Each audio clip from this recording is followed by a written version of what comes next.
O capacete motociclístico tem a função de proteger a calota craniana e ele deve ser utilizado corretamente, com a viseira abaixada, a cinta jugular devidamente presa e também um tamanho adequado, que proporcione segurança e conforto ao mesmo tempo.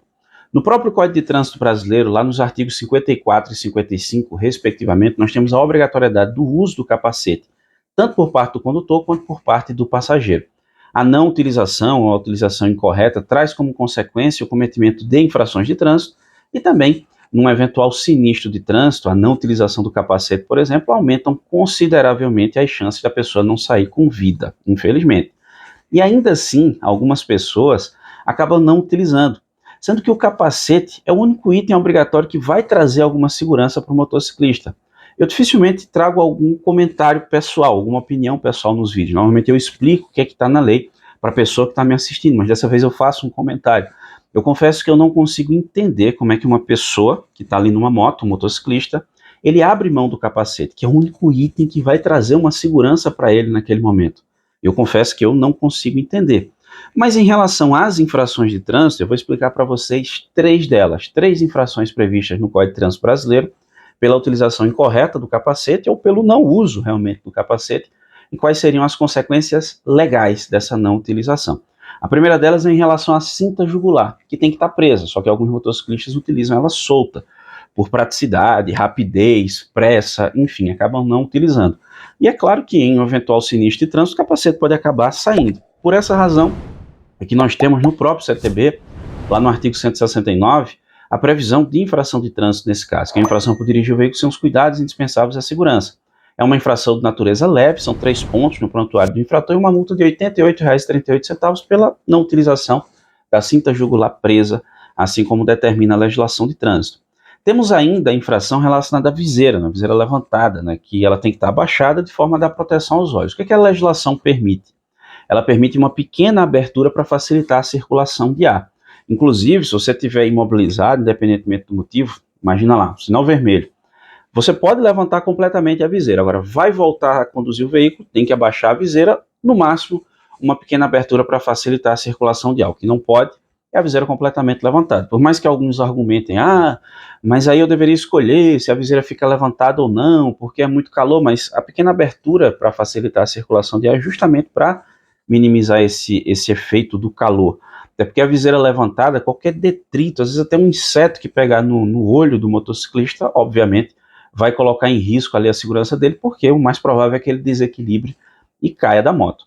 Então a viseira do capacete levantada, e aí vale lembrar que essas infrações que eu estou mencionando, tanto a questão da cinta jugular solta quanto a viseira, se aplica tanto ao condutor quanto ao passageiro.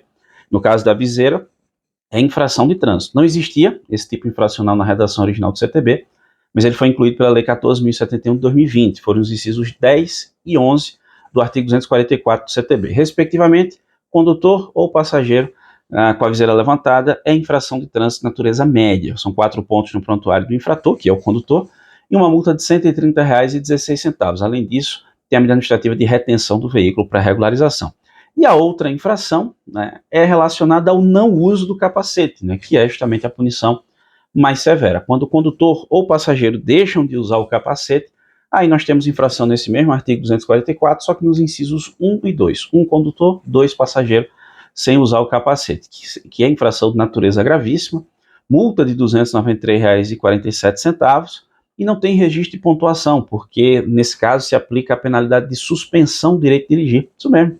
Condutor ou passageiro que deixar de usar o capacete, não utilizar realmente, o condutor pode ser o direito de dirigir suspenso pelo período de 2 a 8 meses. Claro que todas essas punições que eu mencionei, o condutor ainda tem direito o infrator, tem direito à defesa, recurso, enfim, mas se ele não decidir se manifestar, ou se acontecer dele fizer defesa e recurso, se as decisões não forem favoráveis a ele, a punição for aplicada, então ele vai ter que cumprir o tempo de suspensão, normalmente são 2 meses de suspensão, fazer curso de reciclagem, prova no Detran, para voltar a dirigir. E se for flagrado dirigindo suspenso, pode sofrer cassação da CNH, olha o problema.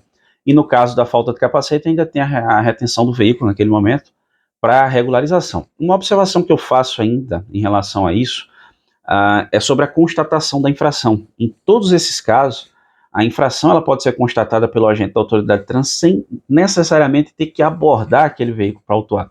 Ou seja, se ele flagrar, o agente flagrar, qualquer dessas infrações, viseira solta, aliás, cinta jugular que está solta, viseira levantada ou não utilização do capacete, ele faz a autuação sem que tenha havido abordagem.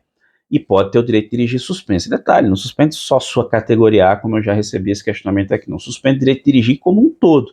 Ah, minha carteira é A? É. Eu estava sem capacete na moto. Seu direito de dirigir como um todo vai ser suspenso nesse caso, pode ser suspenso nesse caso. Então, daí a necessidade da utilização do capacete, tanto por questão de segurança, como em relação a evitar, né, claro, que se coloque em situação de risco e também o cometimento dessas infrações com suas respectivas punições. E você? Ficou com dúvida? Concorda com algo, discorda de algo? Fique à vontade, vá deixando aí nos comentários. Você já sabe, deixou sua dúvida, a gente tenta te ajudar de alguma forma. E eu deixo também na descrição desse vídeo um outro vídeo nosso, link de um outro vídeo nosso sobre a resolução 940 de 2022 de CONTRAN, que a gente fala de maneira mais detalhada sobre capacete, mostrando modelos, enfim, caso você tenha interesse, dá uma conferida, beleza? Eu agradeço muitíssimo a você que me acompanhou até aqui, um grande abraço, até a próxima.